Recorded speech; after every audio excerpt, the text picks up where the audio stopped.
guys, and welcome to season 1, episode 12 of Quantifiably Bitchy. I am your host, Raquella, and today we're going to be discussing season 1, episode 12, Relevés. So the title of this episode is interesting because it is not a food term. Relevé is a ballet term, and it means raised, and it's a fundamental ballet move where the ballet dancer goes from like the flat of their feet and raises to their toes from the balls of their feet, is my understanding, which I think is fun because we are at the penultimate episode here this week, you guys. So it is right before the finale. Hannibal and Will are kind of doing this dance and scrambling to find out who the Ripper is from Will, and on Hannibal's side, covering his tracks so he does not get caught as the Ripper and continues and is, able to continue to play with his friends every day. So super excited to delve into it. I watched it last night and I was like, this is a really good episode. I can't wait to talk about it. So that's always a good sign. I get excited. Before we get started, let's go over our usual housekeeping items. Make sure you follow me everywhere. I am Quantifiably Bitchy without the I. Right now, I'm the most active on Tumblr and maybe second place TikTok, but definitely follow me everywhere. My link tree is in all of my bios, but I am Quantifiably Bitchy without that I. If you want to find me, like, comment, and subscribe on this video. We have almost reached a year of Quantifiably Bitchy. We may have reached a year at this point, if I'm being honest. I'm like terrible at times, but it's fine. So happy to have you here. 1 year anniversary of Quantifiably Bitchy coming up. It's been a treat. I'm going to keep going for seasons 2 and 3 as long as my stamina can keep up with it. It has been a great journey, just kind of teaching myself how to edit and talk in front of a camera. And it's been fun to see all of the episodes just kind of grow and change. It doesn't look like it did necessarily from episode 1. So I'm excited to see where this continues to go. It's been a really great side project of mine. I am a big believer that joy is radical and creating art is radical, especially, now that we are just kind of dealing with the trappings of a fascist regime. So my advice to you all is, if you're struggling with what's going on in the world right now and you are capable and, able to do so, make art, make bad art. I write fan fiction. I, make this podcast. I cross stitch. The point is that I'm creating, and I do think that having any sort of joy or whimsy right now is radical. And if that's the part that you play in all of this, it's super important. So keep making art, keep writing smut. Remember, all of this is the resistance. So if you're like me and you're ever feeling down, just start making shit, because depression can't catch a moving target. So that's my advice to you. Thank you for coming. Thank you for watching. If you've made it through all of these episodes, I love you and you're my heroes. And I'm just really happy to have you here. This has been such a fun journey and it's been so fun to continue it with you guys. So like I said, follow me everywhere. Quantifiably Bitchy without that I. My name is Raquella, and let's go ahead and get started. Okay, so we learned last episode that Will has been hospitalized for his fever. Encephalitis is not mentioned, just fever. And opening shot, what do we got to see? What are we learning? What are our first impressions? You know the drill by now. What is that first shot, that first scene telling us? And it is Will in this adorable little like tartan plaid robe with his saline bag in the hospital, wheeling his way in the dark, because we don't really like lights at the FBI. I'm assuming this is like some type of FBI hospital. He goes into this dark room and there is this chamber, this like space age looking chamber. And we see Georgia Machin looking very healed, looking very healthy in this oxygen chamber. And she is the only thing illuminated in this room. She is the focus of Will's thoughts right now. And we have this really sweet interaction between the two of them. And I always love seeing these loving moments from Will. He's just so cute and so loving. And she's like, do I look alive? And he's like, you look pretty. And it's just, for someone who's probably gone most of her life not being told she's pretty, not necessarily being told she's ugly, but her whole focus has been just her mental health. So for him to just be like, you look pretty. You look pretty. Really, I just think, it feels good. It always feels good to receive a compliment. And Will Graham is attractive. So they have this very meaningful conversation. And I think that Will relates to her in a way where he feels undiagnosable. No matter what they tell you, oh, this is what's wrong with you, you have a fever, it's not really what's happening. Like, you're always just going to be led on by these doctors. George is really insightful, I think, without realizing it, because Will is being manipulated by a doctor. He's being manipulated by Dr. Lecter and being told that he has one thing when he has another. So I think it's really insightful being like, they're going to tell you it's okay, but you might still be sick. And like, they tell me, oh, I'll heal, but chances are I'll just get sick again like I always do. Like, she has no faith in the system because it has failed her thus far, because it's so hard to treat mental illness because there is no like pinpointing factor or like blood test that can prove it. She's like, I hope you have good insurance, because you're going to be getting a lot of tests run on you, because they're never going to find out what's wrong with you. We find out that she's getting shock therapy, hopefully to potentially forget or remember what happened to her. And she doesn't want to remember, she says. But if she remembers, then she might remember that Hannibal killed Dr. Sutcliffe. And Will's like, you know what you did. And she's like, but I don't remember it. This is fun because Will has memory problems and he loses time. And it feels like a horrible dream where she killed her friend. And like, I think Will, he can relate to this like dreamlike state of hallucination. And Georgia says, I dreamed you killed that doctor, but I couldn't see your face. But I thought it was you. Did you kill, like, everyone's like, did you kill that doctor? And you can see that worries Will, because he's like, did I kill the doctor? Do I not remember? And then we kind of fade into this next scene. Will in his hospital bed, just laying horizontal, and Hannibal bringing him soup, bringing him chicken soup, fancy Hannibal chicken soup. But it's this very loving gesture. And allegedly, I've heard from other fannibals, I have not fact checked this, but I have heard that some of these spices in the soup actually are detrimental to the encephalitis that Will has. So while it seems like a kind gesture, it has a very like Hannibal motive behind it. We see them enjoying a nice little soup lunch at their hospital together. And Hannibal's like, oh, you've been wandering the hospital again. And Will's like, relax. I knew that I was awake and I was doing it on purpose to go visit Georgia. Hannibal says there's nothing more isolating than mental illness. He is building the blocks for Will to still feel crazy at this point, and also for people to not believe him and treat him as an unreliable person because he is mentally unstable. So these always feel like reassuring words, and like the soup, it feels reassuring, but there is something darker behind it. Look at these cuties enjoying soup together, little hospital date. And Will asks Hannibal, he's like, the loss of time, the sleepwalking, all the nonsense, could it really just been because of my fever? And Hannibal diagnoses him very interestingly. He's like, fevers can be a symptom of dementia, Will. Again, stripping away his credibility, stripping away his believability, because if he's better, then he'll be able to solve this crime and put Hannibal behind bars. And Hannibal reveals he has not given Jack Will's diagnosis about potential dementia because he wants to be sure and he wants to support his recovery. And I do think there's also this element of him like wanting to protect Will Graham. Hannibal is casually asking about Georgia Machin, which of course he is, because he wants to gauge how dangerous she is. He doesn't often commit crimes with witnesses, even if they can't see faces. So he has to determine how much of a threat she is. And then we cut back to Georgia sleeping in her little oxygen tank very peacefully, and she's woken up. We don't really see by what. Somebody has deposited a comb into her oxygen chamber. Now this seems like a really kind gesture, and she's bored. So what is she gonna do other than brush her hair? But as we know, combs can cause static electricity, and she is in a tank of pure oxygen. She combusts. She dies in a horrible, painful fire with the comb still in her hair. It is a super scary scene. You can see that the death was slow and painful and just horrifying. And Hannibal really didn't take any chances. He saw her as a threat. And Hannibal's like, how can I kill her and make it seem like an accident? And the comb is honestly genius. Hopefully it melts in the fire and he doesn't have to deal with the science thruple figuring out that it's evidence. But we'll see. We'll see. Poor Will Graham. He just is going through so much. He goes back.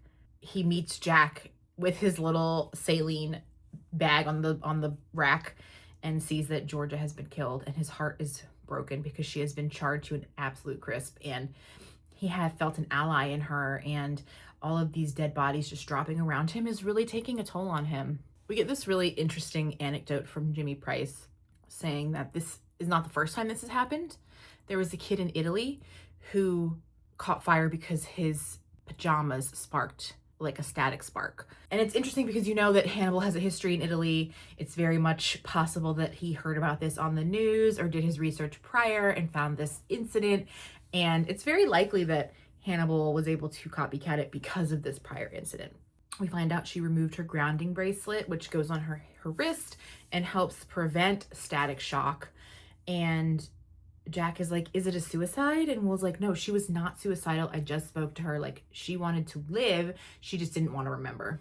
And Jack's like, hold on. You spoke to this now dead person, this victim? Because now we have to like think about you being a suspect. He doesn't say that outright, but it's like, it's not looking good for you, Will. Just the building blocks of, should we trust him? Is he a murderer? Can we trust that he is not hallucinating? Cut to Abigail and Freddie Lowndes in the psychiatric center, and they are planning out Abigail's book.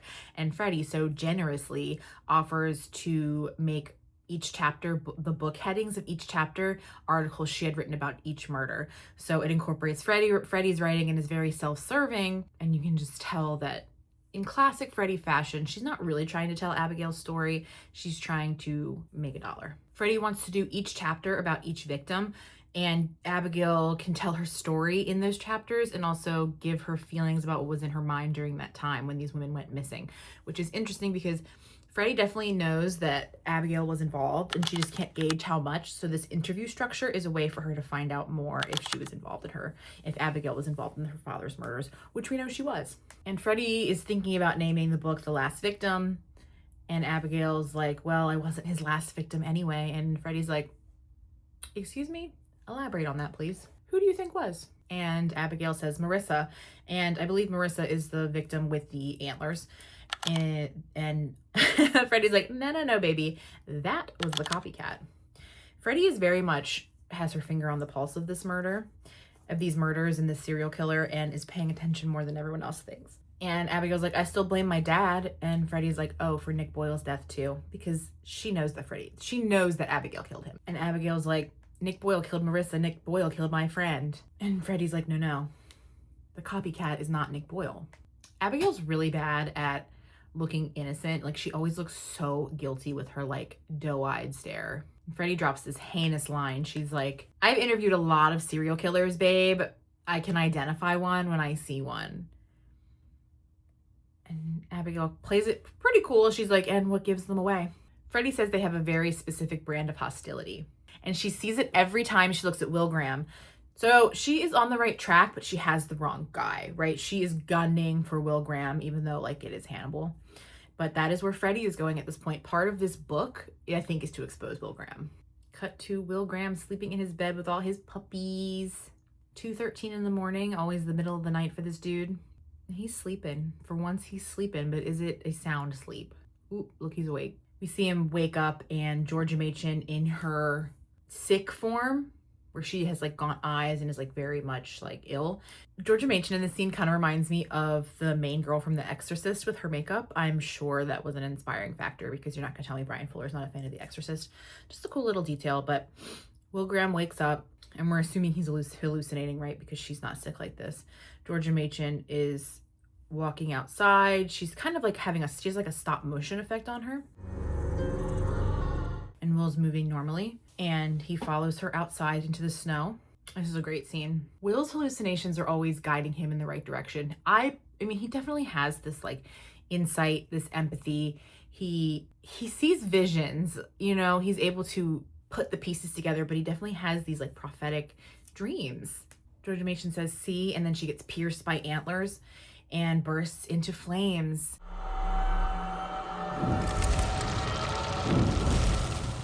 And obviously this visual is telling Will that the Chesapeake Ripper killed her too, the copycat. So she bursts into flames and then turns into the stag, revealing itself as Death, as Hannibal, as the Ripper. He wakes up in his hospital bed, sweating. We find out that Will has checked himself out of the hospital, and he heads straight to Jack Crawford, and Jack's like, get your ass back in that bed. And he doesn't listen, and he's like, no. What happened to Georgia Machen was not an accident. She was killed. She was murdered. And Jack's like not listening. He's like, if you have a fever right now, if I stick a thermometer in you and you have a fever, like, get your ass back in the bed. And because Will is being so impatient, it's making him come off as erratic and not believable, even though he's right. This is like a very frustrating Will Graham arc that we get at the end of season 2, at the end of season 1 going into season 2, is that Hannibal has set him up quite perfectly for people to not believe him and for him not to be credible. So get ready to get really frustrated because Will Graham's about to be really right about everything, and Hannibal does everything in his power to discredit him and make him seem crazy. And Jack is already on board being like, you have a fever, get your ass back in the bed. I don't want to hear what you have to say. But Will doesn't give up. And Jack will always hear a good theory. So he's like, by who? Break it down.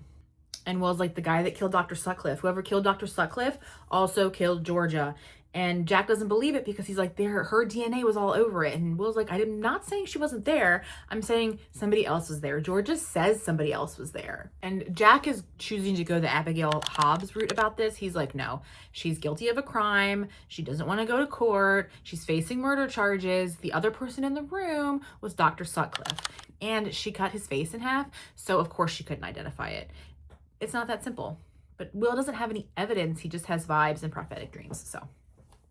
And Jack's like, you just want an explanation for why everything went wrong and ties together really neatly. You want that for yourself. And Will's like, no, she was murdered. He was like, what Will is like, her whole life, this girl was misunderstood because of her mental illness. I will not let her death be misunderstood. But it's not a great line. I mean, it is a great line, but like, it's not smart with Jack because now Jack's like, you have a personal vendetta, which clouds your vision. Hypocritical coming from Jack, but it's fine. And then we see like the vision changes, the vision blurs in the shot. You can hear Will's heartbeat in his ears. He is feeling, I don't know what's going on right now. Is he having a moment? But then suddenly we are at the morgue. Did he lose time? So they're in the morgue. The science husbands are like, we found plastic. And Will's like, it was a comb. It was a comb. Somebody gave her a comb. Again, he's connecting the dots, but people aren't trusting his opinion because they still think he's crazy. And the science couple agrees. The comb would cause a fire like that. And Will does this crazy thing where he pulls out Dr. Sutcliffe's body and everyone's like, whoa, this is like, that's crazy. What are you doing? So he's acting erratic. He is being like really demanding about Georgia being killed. And it's just not coming off as believable. It's coming off as a sick man kind of ranting. He's getting extra twitchy. It's just not working in his favor. And Will brings up the copycat copying Garrett Jacob Hobbs, and he's doing that again with Dr. Sutcliffe in Georgia. And instead of everyone being like, oh my God, you're right, Jack is like, hold on, we are connecting crimes that aren't even technically connected to each other. We're just combining past crimes. Like, are you really losing your mind? And he does not believe him. He just thinks that he's getting his wires crossed in his brain, connecting the dots that just don't belong there. And Jack, Jack counters him. He's like, you said Nicholas Boyle was the copycat. And he's like, well, obviously he's not, since the copycat's still going. Cut to Jack talking to Hannibal about Will and being like, he's previously connecting murders that were not connected. Do you think something's wrong with him? Like, what's going on? And asking Hannibal, this is a terrible idea because Will is on the right track. Now Hannibal is going to do his damnedest to derail that track and discredit Will. And Jack's like, I don't know what to believe, but something's not right. What's his relationship with Abigail like? Is it close? And we know that it's too close. Is he trying to protect her? Is Hannibal trying to protect Will? Jack realizes that he's up against a couple things right now. Everyone's trying to protect each other from Jack. Why is that? He's catching on, but he's not getting the details right, And Hannibal really tries to be like, I don't know, Will's been acting normal to me. And Jack's like, I don't fucking think so, man. Like, you know him, like I know him, and we know that he's not been acting normal. So try again. And Hannibal is like, okay, well, he needs our support, whatever. Whether or not mental illness is involved, Will needs our support. Kind of diverts it a little bit. But Jack is catching on that Hannibal is covering for him. Hannibal says there are days that Will doesn't even understand his own thinking, which is a concept I love because Hannibal and Will have this journey throughout seasons 1, 2, and 3 where Will is kind of going through this transformation and Hannibal sees it first. So Hannibal acknowledges that Will doesn't really know what's going on in his thoughts half the time.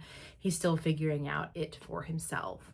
And that's why Hannibal's trying to push him towards the dark side with Hannibal. Cut to opening Bedelia's door and revealing Jack Crawford has come to see Hannibal's therapist for a visit. I watched this last night and I still forgot that it's here today. I love this scene. I love when we get characters that don't often interact together, interacting. And because we have such a large ensemble cast in Hannibal, there's so much opportunity for it. So this is a great time because we get to see Jack interact with Bedelia, and we haven't seen her interact with anybody but Hannibal yet. I love that Jack shows up to Bedelia's house with no warrant, no court order, nothing. He's just gonna try to question her out of the blue, which is funny to me because Bedelia's not gonna crack.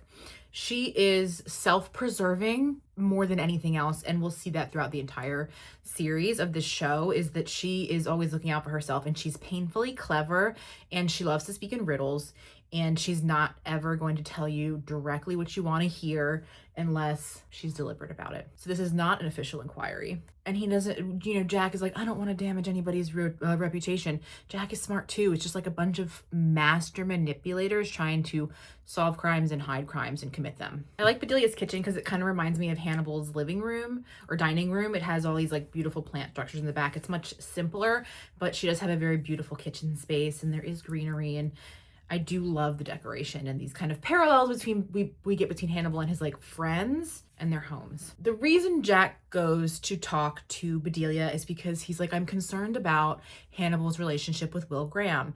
And you fucking know, she doesn't react, but in her mind, she's like, oh my God, I can't believe I have to talk about Will Graham with one more fucking person. I already talk about it with Hannibal enough. And now you're telling me Jack's coming to my house and I have to talk about it again. Like, yes, they're in love. He's obsessed with him. Like, let's move on. But she doesn't say any of those things. She's just like really taciturn, really like not giving anything because she's scared of Hannibal. She knows that he is capable of something dark, and she knows not to trust him, and she knows to protect herself from him. So she's just not going to give up information to Jack. And Jack does something really clever here. He's like, fine, we can't talk about Hannibal. We can talk about you. And at this moment, I think she realizes she is not fooling around with an idiot, and she needs to really keep her guard up. And Jack brings up the incident that we kind of keep vaguely hearing about, that Bedelia was attacked by a patient. And Jack's like, I read the report. Let's talk about that attack. And we find out Dr. Lecter gave a statement. It was a previous patient of Dr. Lecter that was referred to Bedelia. And also I think it's interesting too, because in the beginning, Jack's like, hey, I came to talk about a patient, Bedelia. And she's like, which one? We all know at this point that Bedelia has retired and Hannibal is her only patient. So she is already like playing chess here, but we find out the attack was from a former patient of Dr. Lecter that was referred to her. And because we know Hannibal the way that we do, he had to refer her for a reason. He had to refer this patient for a reason. I'm sure he had a hand in this like fucked up incident happening, but we have no details.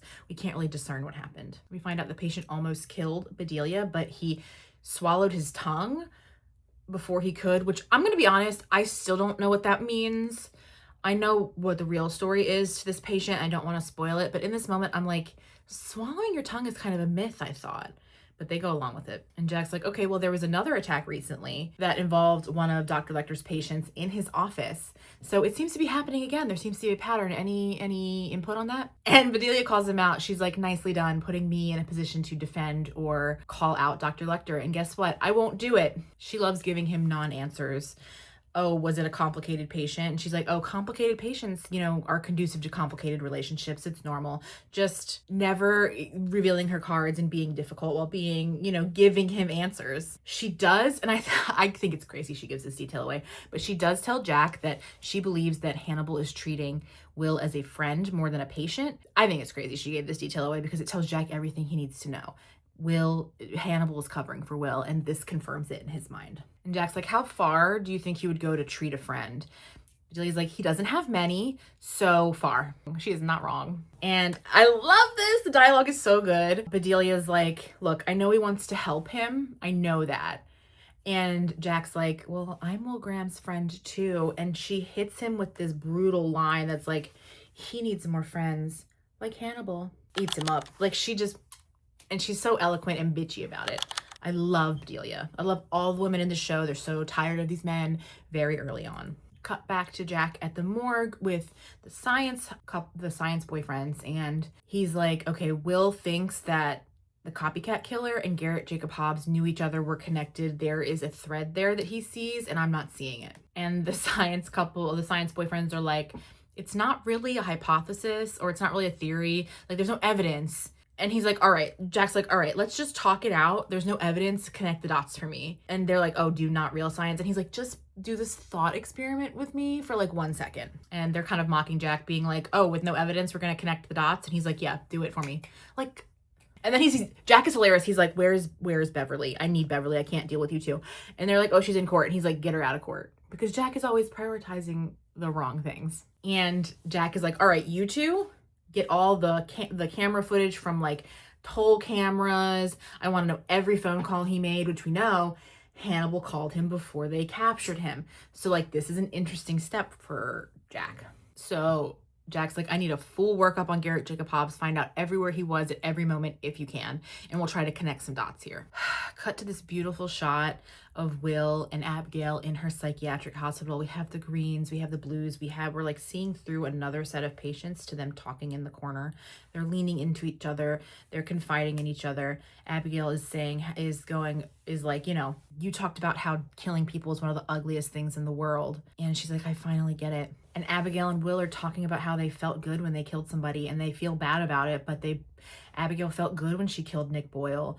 She didn't do anything wrong. She felt powerful. And Will's like, you didn't do anything wrong. And she's like, did you do anything wrong when you killed my dad? So they're bonding over killing people that deserve to die, which, you know, of course, is a relative term, but they're bonding over the fact that killing people felt good. And we're kind of seeing this, why Hannibal is attracted to these two in a way that they understand murder the way that he does, and killing, and that they make this perfect little murder family. Abigail reveals that she had wished she killed her dad for killing her mom and all those girls. Like, she's now wishing she had killed people. She's kind of yearning for it, even though it's bad. She was like, my life was not supposed to be like this. I was supposed to be a normal kid. And she is like, I can't escape my dad. It feels like he's still out there. And Will's like, baby, we can't escape him. Like, we're going to have to be dealing with him for a while. So it's this nice father-daughter moment where they're kind of bonding over their fucked up shit. And Will's like, I think I can catch him, but you have to help me. Which is fun because it's just another example of Abigail having to be a pawn in these grown people's plans and having to be like bait, or it's just like the same dynamics over and over and over again. No matter in her life, she's never winning. She is always being the bait. And then we cut to Bedelia and Hannibal having therapy, and immediately Bedelia spills. She's like, hey, an FBI agent came to my house. Hannibal's like, hold on, Jack Crawford came to your house? What did you tell him? And Bedelia's like, no, I played it smart. I gave him half-truths, and I didn't really lead him in any direction, which I'm not sure is true. But don't worry, babe. Like, I'm not going to tell on you because I'm scared of you. She's like, you know, Jack suspects that Will is protecting Abigail and you're protecting Will. And Hannibal's like, are you asking as my psychiatrist or as my friend? And she's like, as your colleague. Neither, babe. She refuses to be like, we're friends. But Delia is quite frank with him. And like I said, like she will be direct when she has to be. She's like, you need to cut it out with whatever the fuck you're doing with Will Graham and be professional. And Hannibal's like, Will needs me. Will needs me. And she's like, you've been unprofessional. And he's like, because I made a friend. And she clearly reads him with this fucking next line. She's like, you cannot function as an agent of friendship for a man who is disconnected from the concept. Crazy. So she has some of the best lines, like the meanest lines. And she's basically like, you don't know how to be a friend. So how can you say that this is for the name of friendship? And he's like, no, I can understand Will. I can. Even if you say I can. I can help him. And he's like, I don't want to tell him that my loyalty to him could fuck up his treatment. And Bedelia's like, that's fine. Pick another reason. Pick a lie. I don't care. Break up with Will Graham. And Hannibal just, he can't do it. He cannot do it. But she's like, don't worry, babe. I didn't tell him the truth. I kept out details. I am not about to get involved in this. We find out Bedelia's like, I didn't tell him who or why or who caused it. And she doesn't outright say Hannibal. But again, we're getting these vague details about this patient attack. And Hannibal was indeed involved. And Bedelia's funny because she's like, even the best psychiatrists have their flaws, and you're clearly finding that difficult to accept. And he's like, yep, I am. I don't like this at all. An interesting moment of honesty from Hannibal. And he's like, this is something else that he does. And he's like, if my influence and like relationship with Will gets too great, I will break the chain. I promise. A lie. He did the same thing with the encephalitis. He's like, oh, if it gets too much, I'll cut the cord at the right moment. And he doesn't. And he's doing it again. Cut to Will and Hannibal in therapy. Their chairs are really far apart. Will is leaning into him. Hannibal is leaning away. And Will's like, I feel clear. I am thinking so clearly now. But he looks really crazy. He's like sweating and twitching. We get this crazy man spreading of Will Graham. And Hannibal's like, there's evidence pointing to all these other people committing the murders. You're just going to ignore evidence? And Will's like, yeah, I am, because I think that's what the Ripper or the copycat would want me to think. These therapy sessions are good for Hannibal because he can really find out where Will's head is at, and if he's really connecting the dots. And I think it is worrisome to Hannibal that Will is doing such a good job figuring him out, and he will get to like the right conclusion eventually, because Will's like, I don't think the copycat was trying to frame Georgia. He was trying to frame me. And we know that to be true. Hannibal is trying to frame Will. One has to stop and pause and be like, why is Hannibal trying to frame Will? And I think there are two fundamental reasons for this. One, if Hannibal frames Will, the heat will be off of him as the Ripper. Obviously, the most obvious reason, because Will's getting close to him. So if he delegitimizes him and makes him seem crazy, he can frame him and keep killing people. Reason number two, if Will goes to jail, he will know where he is at all hours of the day. He won't have to be his therapist anymore. He can just watch him like a bug in a jar. So crazy reasons. And Hannibal's like, do you believe this is personal? Bitch, it is. You love that man. And Will's like, it's got to be somebody involved, police, whatever, somebody with access to the crimes and the files. And Will's like, there will always be evidence. This person who is involved is going to make it look like he's not guilty. Okay, Hannibal's like, all right, what's your plan then? And he's like, I'm going to take Abigail to the crime scene, the original crime scene in Minnesota, and see what happens there. And Hannibal's like, time out. Now you're sounding delusional, Will. You're sounding crazy. Again, making him not seem legitimate, making him seem crazy, setting it up so Jack and crew won't believe him. And Hannibal's really diabolical about it. He's like, I'm not going to let you pull Abigail into this delusion. Nice try. But Will's like, no, bitch, I am awake and this is real and you don't get to call me a liar. Like, I'm not doing this anymore. And you kind of see Hannibal panic a little. So we find out that the science husbands did more digging on Garrett Jacob Hobbs, and they were able to find multiple two train tickets with one of the girls they kidnapped on a train, proving that Abigail was on the train at the time of the picking of the victim and that she was indeed involved in her dad's murder spree. So they are getting more evidence proving that Abigail was involved in her dad's killings. And they also found out that Abigail Hobbs attended college orientations at every school where the Shrike hit. So again, proof that Abigail was with Garrett when they were picking these victims and claiming these girls. Jack connects it. She was the bait. And Jack thinks that Abigail is the copycat. That Abigail's the copycat, and she just started killing first to cover her tracks and then because she got a taste for it. Or she wants to impress somebody new. Let's see, who could that be? The Chesapeake Ripper? Cut to Abigail's psychiatric hospital. Freddie Lowndes is packing up, but Abigail is nowhere to be found. And Freddie's like, do you want to see Abigail or Will? And Jack's like, why would you say Will? And it's like, oh. And she's like, oh, you didn't know? I heard Will snuck her out. Oh, you didn't know that? Interesting, because he's her guardian. Why would he have to sneak her out?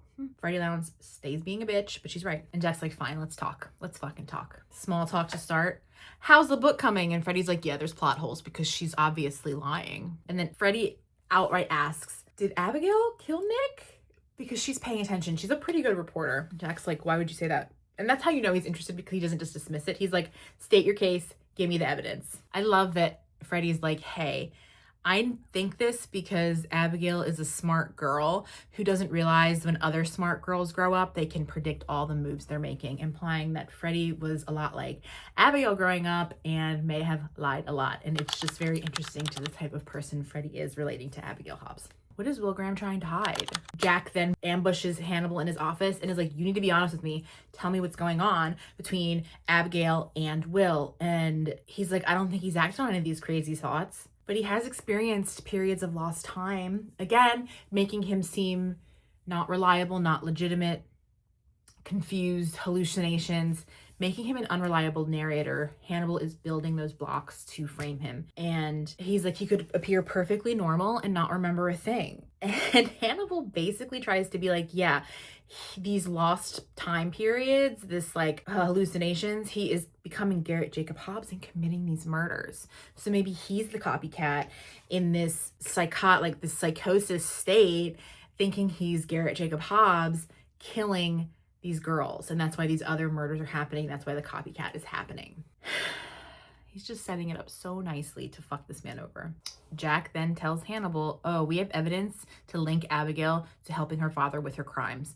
We don't know how much, and we don't know if Will knows.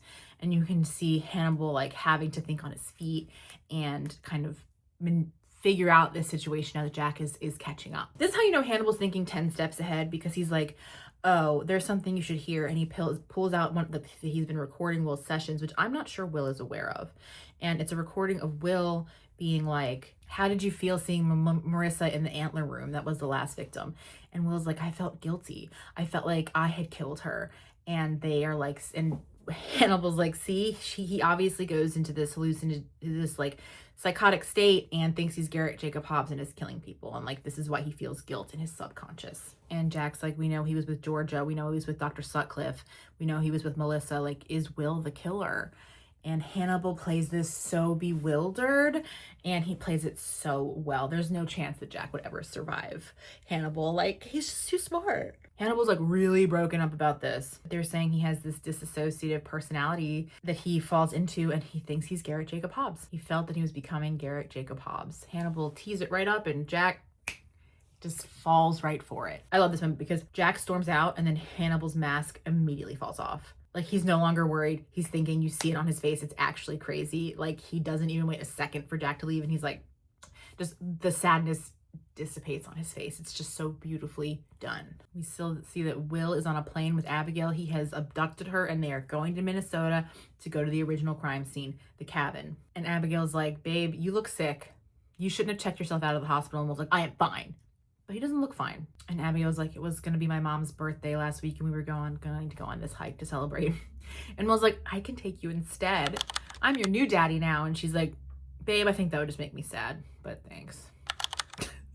Like, he's trying so hard, and it's so sad. She was like, some places are stained now, and so are some people, like myself. Abigail's interesting because she does hold a lot of secrets, but she also holds a lot of fear. We see them pull up to the cabin, and her face, she is just so scared. And Casey Roll plays this character really raw, which I appreciate. I think Abigail's really annoying. That is just a personal preference. I think she's acted beautifully. I love what the character represents, this kind of murder family, but I think because she's such a young girl, she annoys the shit out of me. But she does play this so scared and so sad. There is this duality to Abigail Hobbs where she, like, yes, genuinely enjoys killing, but also feels the same struggle that Will does. Will is very obviously sweating. He's like very obviously sick. And Abigail's like, did you really think you knew my father? Because like you didn't. And Will's like, I felt like I understood him. And Abigail's like, hey, do you ever hunt? And he's like, I fish. And she's like, hey, that's the same thing. And it is, one you stalk and one you lure. And Will connects the dots and is like, did you hunt or did you fish? Did you hunt the victims or fish? He connects the dots that Abigail was involved in her dad's crimes and that she was the lure. They're both fishermen. And I do love that Will fishes because it is a really great connection between like Hannibal's hunting and killing. Like, Will does hunt. They all have that in common. You know, Abigail like helped lure these victims, and she also hunted deer, and Will fishes, and Hannibal hunts people. Cute little murder family. And then Abigail's like, wait a minute, did Hannibal tell you that I was involved? And Will's like, no, bitch, I connected the dots. You're telling me Hannibal knew and didn't tell me? And Will starts to kind of hyperventilate. He's like really upset. He picks up Abigail and throws her against the wall. He is losing his mind. And then we see that was a hallucination. And Abigail's like, babe, you're sick. We got to get you out of here. You're sick. And he's like, I'm fine. And Will is dealing with the reckoning of Abigail killing Nick Boyle and luring all of those girls. And then he thinks that Abigail is the copycat for a second. And Abigail's like, I'm sorry, what about you? Do you think maybe it was you? And Will is not sure that it's him. And then Will is breathing rapidly, and we lose time again because, again, the fever was treated, but the encephalitis was not. Cut to Will waking up on a plane, completely empty. The stewardess is like, you have to get off. You're the last person here. Like, what are you doing? And Abigail is nowhere to be found. So she clearly, did he kill her? Did she escape? Was she on the plane with him? Like, what is happening? We find out he's back in Virginia. Abigail nowhere to be found. But then we cut to Abigail going to her old house, and she gets the key to her old house in Minnesota, walks in, and lo and behold, who is there? Hannibal. Because he can see 10 steps ahead. He figured that Abigail might visit the house. And he was right. And Abigail runs to Hannibal and embraces him in a fatherly hug and is so happy to see him. And he was like, I was so worried about you. Will said he was taking you to Minnesota. Where is Will? And Abigail was like, I left him at the cabin. He was kind of losing his mind and I didn't feel safe with him. And she's like, he knows everything. He knows that I killed Nick Boyle. He knows that I helped my dad. And Abigail feels kind of cornered. She's like, I can't run. They'll catch me. You can't protect me. And Abigail's like, did he kill Marissa? Did he kill my friend? And Hannibal's reveal, he's like, they'll believe he did. They'll believe he killed the others too. And then she connects the dots. She's like, who did it then? She's like, Will said whoever called that house that morning, my house that morning, was the copycat. And she connects the dots that Hannibal is the copycat. She's like, why did you really call? And he's like, to warn your dad. And I love this Hannibal line because she's like, why? And he's like, I just wanted to see what would happen. For the plot, baby. Whatever. Like, Hannibal's just playing with his human Sims. For the plot. I was curious what would happen when I killed Marissa and the others. I was curious what you would do. And she's like, you wanted me to kill Nick Boyle. And he's like, I hoped. And you did it. Hannibal's really calm and really scary in this moment. Abigail's kind of unraveling. And Hannibal's like, I wanted to see if you were like your dad. And it's like he was testing her. Could she be into this fold? Could she be into this murder family? And he's like, you killing Nick Boyle is way more important than his little pathetic life. Like, now you see what you are. I'm helping you become. And she's like, how many people have you killed? And he's like, many more than your father. I love that we don't get a real exact number because there's just like a lot to play with there. But a lot of people, I'm sure he's killed so many people. And she's like, are you going to kill me? And he's just like, I'm so sorry, Abigail. I remember the first time I watched this, he's like, I'm sorry I couldn't protect you in this life. I remember being like, no. He's like caressing her cheek. It's like very loving, but he's like, I'm so sorry. And you just assume that he's going to kill her and the episode cuts. I love this episode. I love them all, but this is a great one because you think you lose Abigail Hobbs. Everything kind of is coming together, right? Like, Will is perfectly set up to be framed. He is losing his mind. He can be seen as unreliable. He can be seen as someone who is in this disassociative state, becoming Garrett Jacob Hobbs and killing. And like, we're not sure as an audience member is like, is that happening? It could also be happening. So we know that Hannibal has done these killings. We don't know what kind of headspace Will is in. He's an unreliable narrator. We don't know what happened to Abigail Hobbs, and we are approaching the finale. And it's like, are we going to get more answers, or is everything just going to be more confusing for season 2? So really excited to delve into that. We have the finale next time. I cannot wait. I also wanted to show you guys this. I forgot to show you in the beginning, but look what I bought. So cute. Don't ask me how much I paid for it. Isn't it cute? Yeah, so do me a favor, follow me everywhere. I'm Quantifiably Bitchy without the I. My name is Raquella, and I had a great time today, and I will see you next time. Bye!